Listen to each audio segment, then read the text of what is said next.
ao Quadrinho ao Quadrado, neste programa Contos dos Orixás, de Hugo Canuto. Tô falida, linda,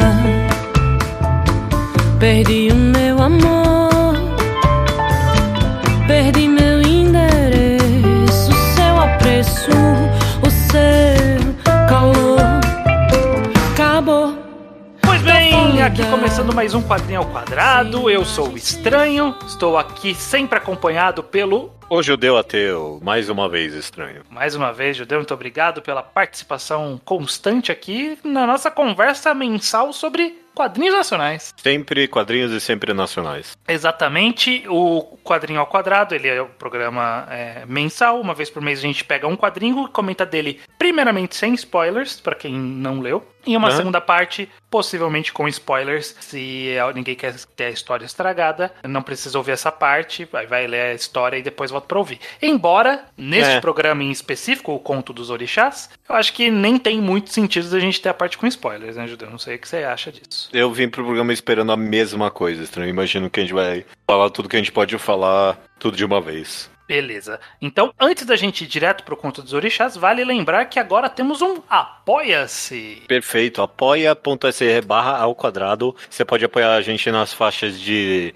5 ou mais reais, mas acima de R$10 você tem o seu nome lido aqui, correto, Estranho? Exatamente, como as seguintes pessoas: o Ivo Miguel Barroso de Souza, Tiago Marcelo Risso, Vitor Honorato da Silva, Léo Dionotti e Rafael Leite César de Figueiredo Lira. Perfeito, Estranho. Muito obrigado a todos. E vamos lá, Judeu. A gente sempre tem aquela pergunta clássica no começo sobre o que é Contos dos Orixás. Contos dos Orixás, pra minha surpresa, é literalmente Contos dos Orixás. Quem diria, né?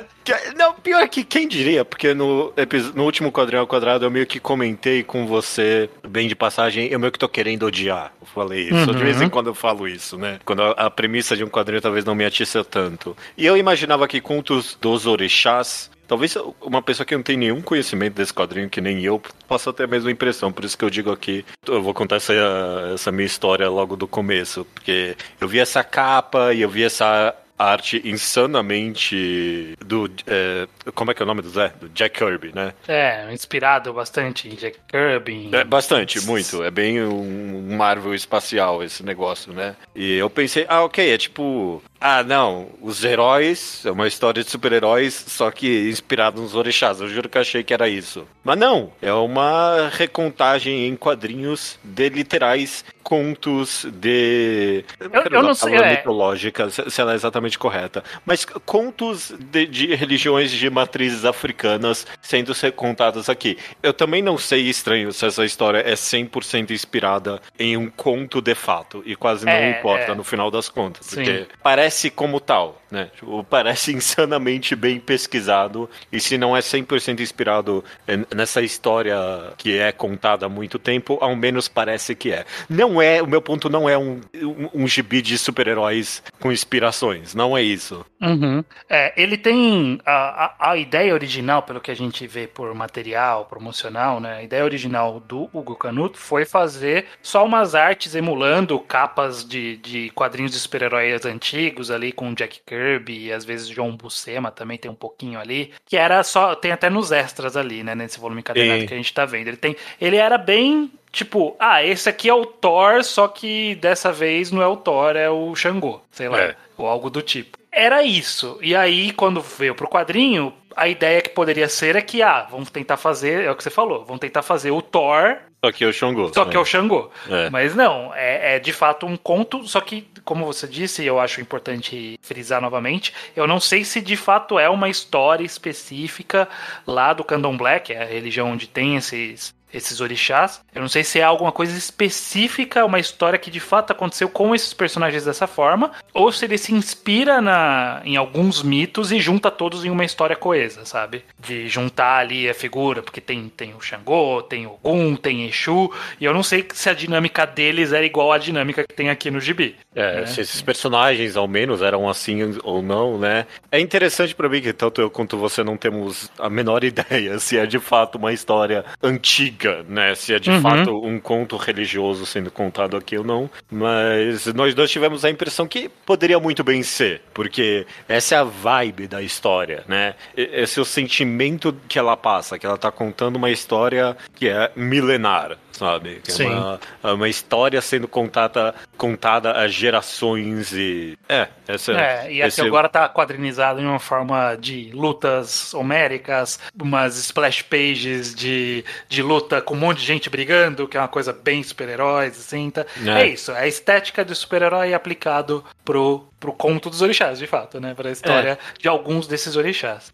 A estética de super-heróis, mas lendo o quadrinho, eu quase sinto mais uma vibe de um Senhor dos Anéis, por exemplo, sabe? Ou sei lá, obviamente algo como o Príncipe do Egito, sabe? Tipo, essas histórias religiosas. Senhor dos Anéis não, né? Mas a ideia de ser um conto épico além do ser humano, né? Sim. Ou pode ser visto como, sei lá, histórias cósmicas do Thor antigonas, não aquelas de que ele lutava na cidade, mas tipo aquelas que era do mundo de Asgard, porque eu sinto que pode ser essa inspiração. Não sei se eu tô me aprofundando muito já ou não, estranho, mas diz respeito à minha experiência no final das contas, que eu meio que tava esperando esse negócio, sabe, um gibi de super-heróis tendo inspirações em religiões de matrizes africanas. Em algum nível eu não recebi o que eu queria, obviamente. Em algum outro nível, um pouquinho negativo, eu recebi. No sentido que, em vários momentos durante a leitura desse quadrinho, eu senti que eu tava lendo o centésimo... volume 103. O volume 103 do Thor. E, tipo, eu conheço Thor da minha cultura osmótica, sabe? Então, Ogum, eu conheço esses nomes, sabe? Eu sei o que é Ogum. Eu não sei o que é Ogum, eu conheço essa palavra. Eu conheço a palavra Xangô. Eu conheço... E, tipo, eles vão sendo introduzidos nessa história como se eu devesse conhecer eles e eu fico completamente perdido. Boa parte de ler contos dos orixás pra mim foi ser um pouco alienado pela história. Essa é a minha experiência. Alguém escutando esse podcast pode falar, bom, não era pra você, seu otário. Claro mas eu entendo de onde vem. Porque assim, para todos os efeitos, se a gente for analisar meio friamente, né, as histórias de heróis modernas são meio que o mais próximo de uma mitologia moderna que a gente tem. De naquele sentido que são histórias que... elas contam épicos de muitos personagens com muitos nomes e que tem muitas relações intrínsecas e por isso você nem sempre entende tudo, sabe? Os heróis são assim e as mitologias eram assim também. A gente conhece a que é mais martelada por conta de cultura pop pra gente, que é a mitologia grega, por exemplo. A gente sabe lá os principais do panteão, e aí conforme você vai descendo na obscuridade ali, tem uma caralhada que você ou não ouviu falar, só de passagem, e você não sabe das minúcias. E aí eu acho que aqui o Conto dos Orixás, ele acaba indo meio nessa pegada, com a diferença que quem não é uma pessoa com conhecimentos de candomblé vai ter ouvido esses nomes, porque eles fazem parte da cultura brasileira, então vai ter Xangô, vai ter Exu eu acho que talvez é o mais popular, né, Ogum, e assim, esses nomes são famosos, eu tenho uma ideia mais ou menos, por exemplo, Exu eu achava que ele era do mal, na verdade, pelo pouco que eu conheço, mas não, ele não é, ele é só um brincalhão ali, né, um trickster ali, então... A gente tem uma ideia geral, mas a gente não tem a familiaridade se você não tá iniciado nisso.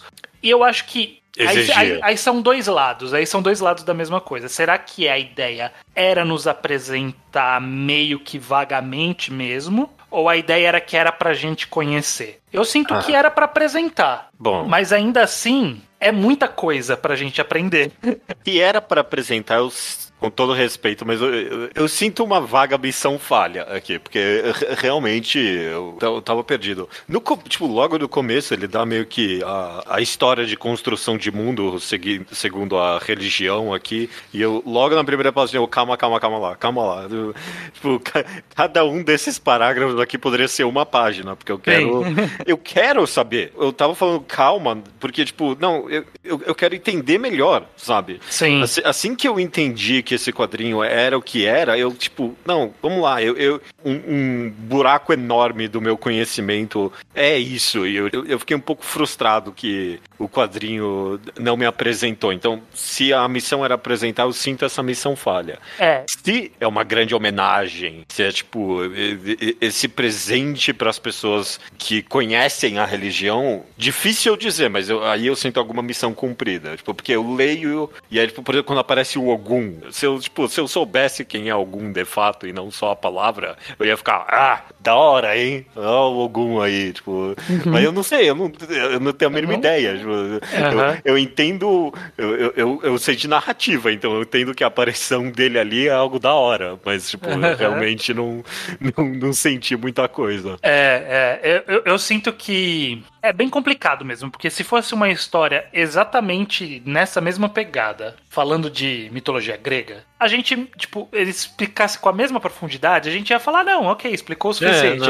É uma questão muito de familiaridade e que não vai ter certo e errado, vai ter público, né? E aí, para um público que não conhece, eu acho que não é nem que não apresentou direito, eu acho que é tanta coisa que é difícil absorver aquilo. Eu tive uma experiência muito parecida com um quadrinho, na verdade foram 2 que eu comprei do mesmo, foi alguma coisa do Catarse, de um quadrinista chamado Fábio Guimovski, que ele faz quadrinhos de temática indígena. Então tem um que é Ancestrais da Terra e Samaúma. São os 2 que eu tenho dele aqui. E os 2 são isso, de pegar um conto, uma passagem de uma mitologia de povos indígenas ali e apresentar pra gente meio como esse épico também. Só que é muito nome, é muito conceito. Então, e às vezes, e eu sinto exatamente o que eu tive dificuldade lá, e aí eu consegui sentir aqui também. Eles têm expressões que às vezes são só uma interjeição, mas que é uma palavra que eu não conheço, e aí quando eu tô lendo eu fico, mas é um nome de alguém isso? Sim, eu senti isso. É uma, sei lá, é uma energia, alguma coisa, ou é só o cara falando caralho em Tupi-Guarani, sabe? Eu não sei. E aqui, no caso, alguma coisa dentro da cultura. Então, às vezes, sei lá, alguém ia cumprimentar outra pessoa e falava 2 palavras. Uma delas era o nome, a outra era um senhor, senhora, só que eu não sabia. E só ia descobrir no glossário lá no final, né? Então, eu sinto que ter tanta coisa nova pra alguém que não conhece, como é o meu e o seu caso, acaba jogando contra quando vem essas dinâmicas. Porque aí você fica, não, como é que esse é o nome dele? Ou esse é o título dele? Esse cara, ele era da onde mesmo? Ele é do bem, ele é do mal? E é difícil saber. Umas notas do autor aqui e ali, se o objetivo era uma introdução, cairia bem pra mim. Eu gostaria, umas notas de autor aqui e ali. Expressão só, sabe? Uma coisa assim. Pra expressão eu acho que seria essencial.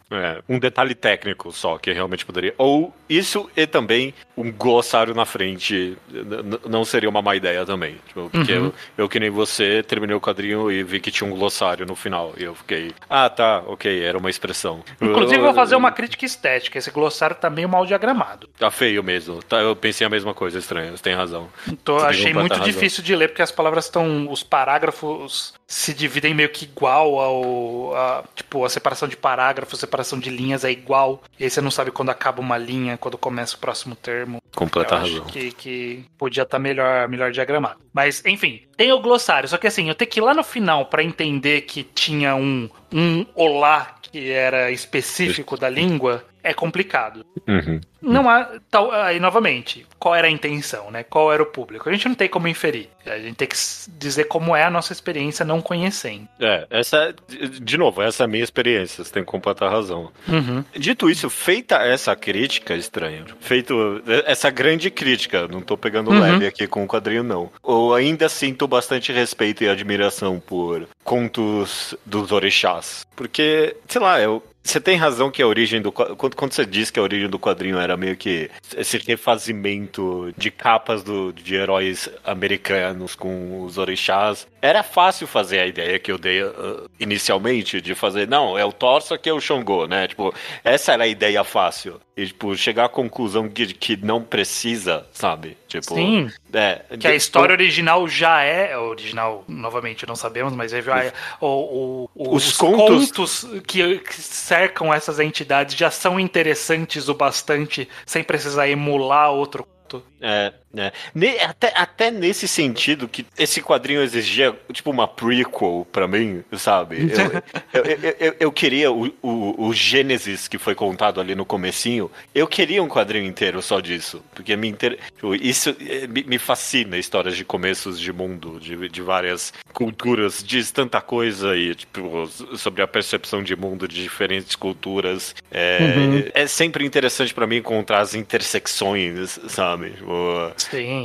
As coisas universais de todas as culturas, né? É muito interessante. Tipo, que tem aqui esse rei do trovão, sabe? Justamente que nem o Thor, né? Tipo, que incrível que duas culturas tão distantes chegam nessas mesmas figuras sem nenhum contato. Então, é interessante por si só, não precisa reinventar isso, sabe? Não precisa criar, tipo, é o super-herói brasileiro, só que ele é o Saci, sabe? Tipo, essa ideia óbvia que qualquer quadrinista teve alguma vez na vida. Tipo, é o super-herói, só que é o folclore brasileiro. Não, o folclore, as culturas que cerqueiam o nosso país, elas são interessantes por si próprias, não precisa emular elas dessa forma. E quando o ponto dos orixás está te levando pela história, quando você consegue meio que se focar e se levar por ela, é épico, sabe? Tipo, é interessante e é diferente também, né? Eu acho que o que tornou mais interessante é que justamente quando a gente vê a roupagem Jack Kirby, super-herói, você fala, ok, eu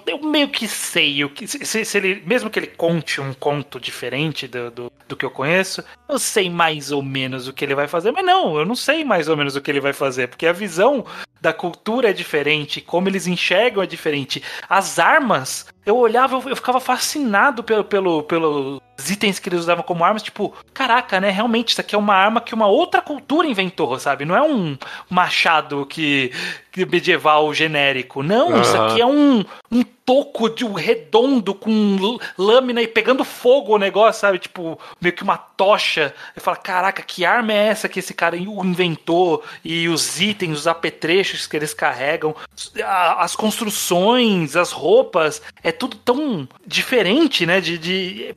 Você acha que você sabe o que você vai ver, mas você não sabe o que você vai ver. E isso te prende, né? De, caraca, qual é que é, né? Tem um MacGuffin ali na história, né? Que o Xangô recebe uns itens pra usar, e aí você fica, caraca, e aí, que são esses itens, né? O que eles fazem? Como que usa? Eu não sei também. E aí quando vem na história, você, era meio que então, sabe?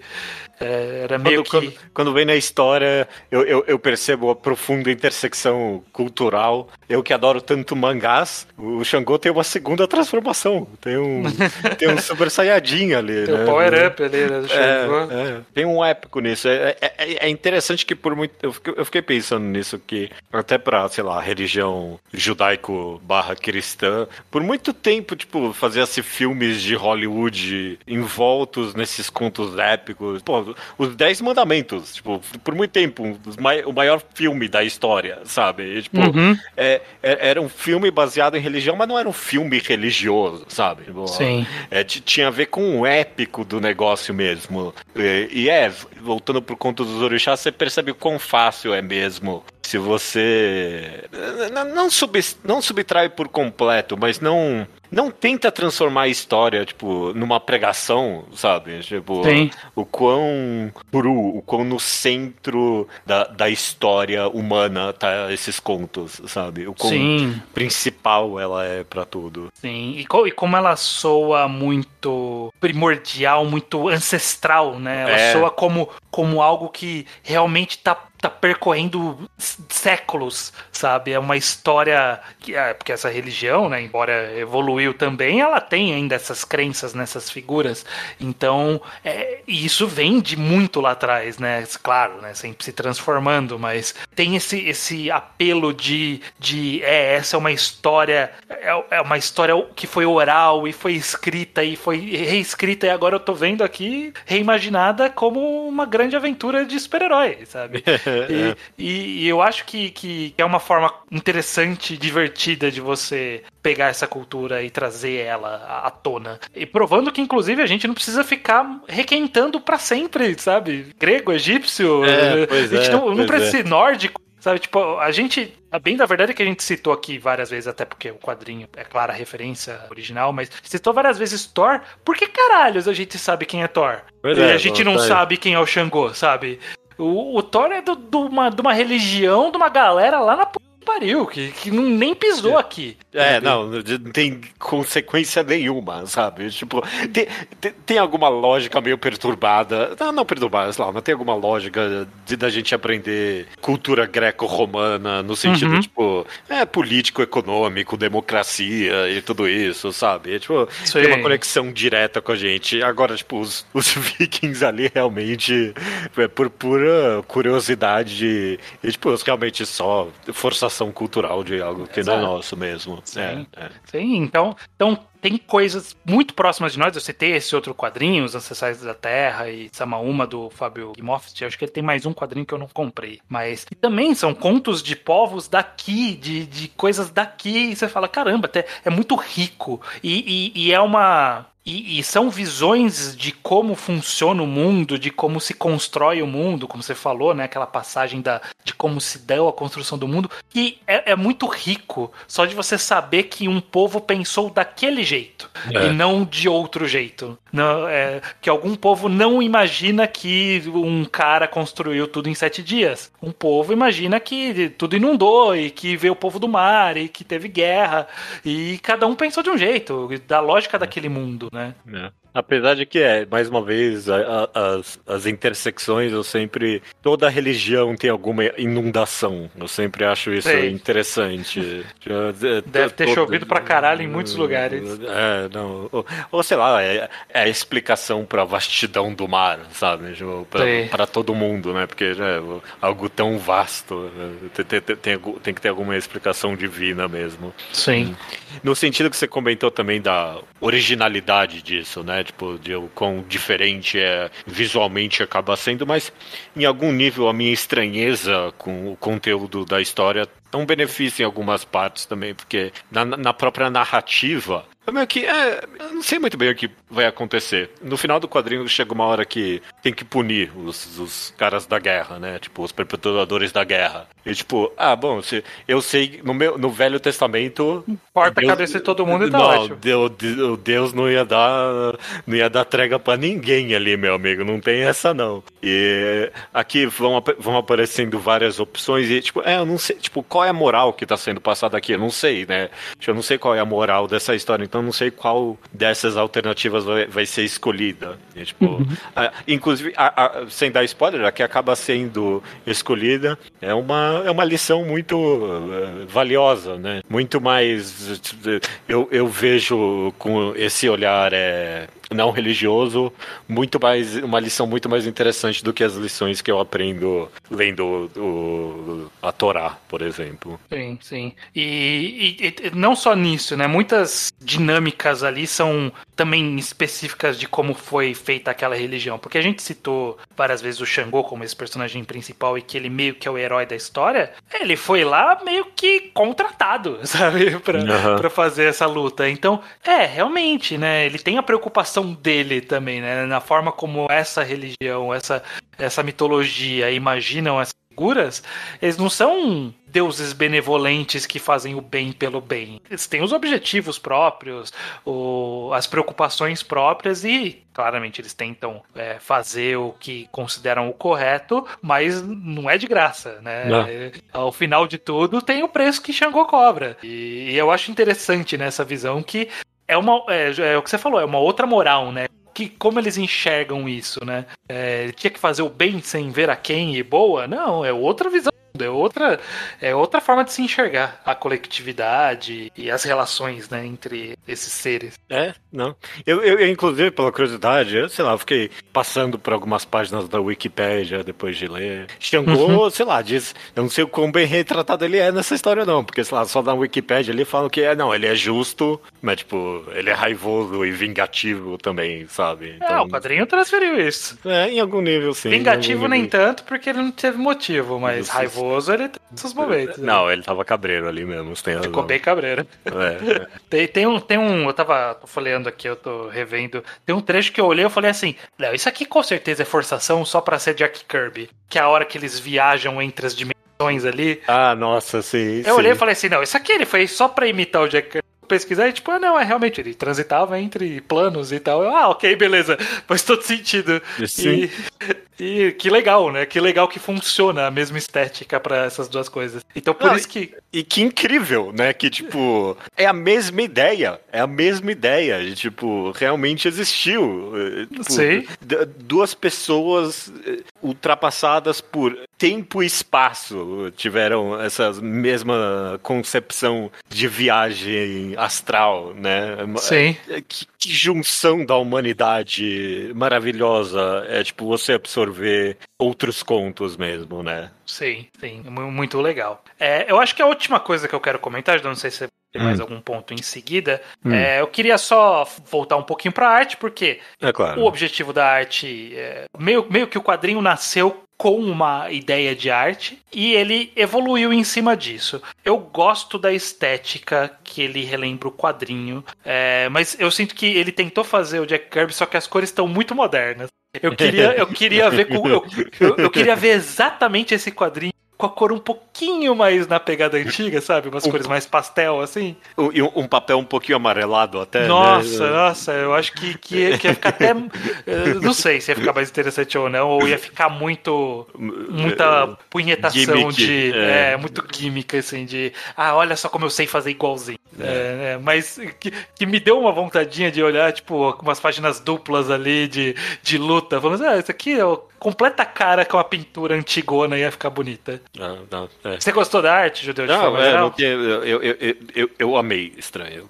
Pra mim, você comentou tudo quando você disse que você absorver das culturas que, sei lá, você não tem tanta proximidade, você acaba descobrindo concepções visuais completamente únicas. E cada página aqui, você tem completa razão, é uma ideia diferente que você não viu em nenhum outro lugar, sabe? Sim. Se você é alguém como eu, né, que não tem tanto conhecimento, então você e acaba sendo maravilhoso. Pelas documentações aqui do Canuto, foi bem pesquisado, né? Então eu acho que não tá. Se foi tudo na cabeça dele, boa cabeça ele tem. E se foi tudo muito bem pesquisado, que excelente pesquisa. Então, Sim. tipo, independente do que é um bom trabalho. Excelente. As páginas duplas que nem se comentou são tão bem colocadas. Tem uma página só dupla, eu acho, na verdade, né? Quando ele quebra ali o elefante, eu fiquei tem mais uma ou outra ali. Tem uma que é quando eles estão indo pra batalha a primeira vez também, que tá vindo... Tem o Xangô chegando, o Ogum, aí tem a mulher lá do... não lembro o nome, voando, meio tempestade, assim. Tem uma cena muito também de gibi. Aí mais pra frente tem a do Xangô quebrando. A primeira parte que eu abri e falei, nossa, que da hora, quando eles chegam na cidade pela primeira vez. E aí também. tem todas essas arquiteturas maravilhosas e únicas, uma concepção tão original mesmo, eu gostei muito mesmo. E era realmente o que mais estava me levando a continuar, até era a própria arte. Provavelmente é a coisa mais elogiada desse quadrinho, todo mundo fala isso, e eu não tenho muito mais a acrescentar. Sim, exato. Maravilha, acho que a gente falou bastante. Vamos para conclusões finais, Judeu. Acho que é positiva, né, a experiência? Positiva. É mediana pra mim, talvez, Estranho. Mediana indo pro positivo. Tipo, a crítica que eu fiz no começo, ela não foi de graça, não. Eu realmente fiquei frustrado com o quão perdido eu fiquei lendo contos dos orixás. E alguém pode escutar esse podcast e falar, porra, a culpa é sua que você não conhece mais da cultura. Bom, talvez seja, mas essa é a minha experiência. Não tem como eu voltar no tempo e conhecer mais e aí ler. Não dá. Essa é a experiência que eu tive, ok?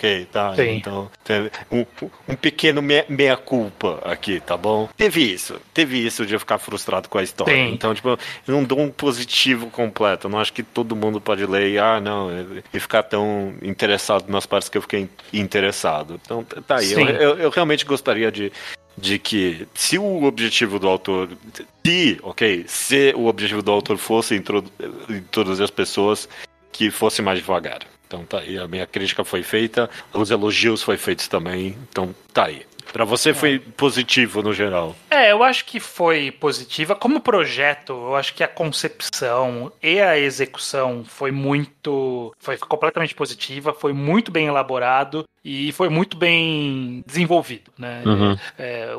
Pela arte, pela pesquisa, pela clima, pela originalidade, tudo isso é incrível, maravilhoso. Eu realmente também concordo com você com esse ponto, porque ele foi o primeiro item que eu até anotei aqui, porque eu senti há pouco tempo, quando eu li esses outros quadrinhos, que era justamente, não é legal você se sentir perdido. Pode ser culpa sua, como você falou, mas não é legal você sentir perdido. Você sente que, pô, será que das duas uma? Ou o quadrinho não tá fazendo um bom trabalho de explicar, ou eu sou burro e eu não gosto de nenhum dos dois.